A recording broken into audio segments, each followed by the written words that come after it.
গুটি গুটি পায়ে বল করতে আসছে মৃত্যুঞ্জয় চৌধুরী এবং ব্যাট করলো আমাদের প্রিয় সৌম্য সরকার এবং সে ব্যাটে বলটা লাগাতে পারেনি, কিন্তু সে তার ওই অসাধারণ ব্যাটিংটা আজকে দেখিয়ে দিয়েছে। অসাধারণ একটা ব্যাটিং। দ্বিতীয় বল করতে আসছে মৃত্যুঞ্জয় চৌধুরী, কিন্তু ব্যাটে লাগাতে পারে না এই সৌম্য সরকার। ওরা সমস্যা নাই, এরপরে বল দাগাবে, লাগিয়েছে এবং ব্যাটে লেগে ক্যাচ হয়ে গেছে। ক্যাচটা ধরে ফেলছে আমাদের আকবর আলী। অনেক সুন্দর বল এবং সৌম্য সরকার প্রথম ম্যাচ খেলতে এসে আবার বিপিএল আউট। দর্শকের হতাশা দেখে অনেকটাই খারাপ লাগতেছে, তবে সমস্যা নেই। পরবর্তী ব্যাটার হিসাবে আমাদের নামবে আমাদের প্রিয় মেহেদী হাসান।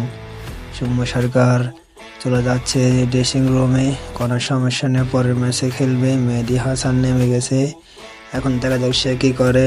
প্রথম বলটা ডট। মৃত্যুঞ্জয় চৌধুরী অনেক ভালো বল করতেছে, কোনো সমস্যা নেই। মেহেদী হাসান ঘুরিয়ে মারবে ছক্কা। দ্বিতীয় বল ব্যাটে লেগে অসাধারণ আকবর আলীর একটা ক্যাচ এবং মৃত্যুঞ্জয় চৌধুরীর অসাধারণ বোলিং।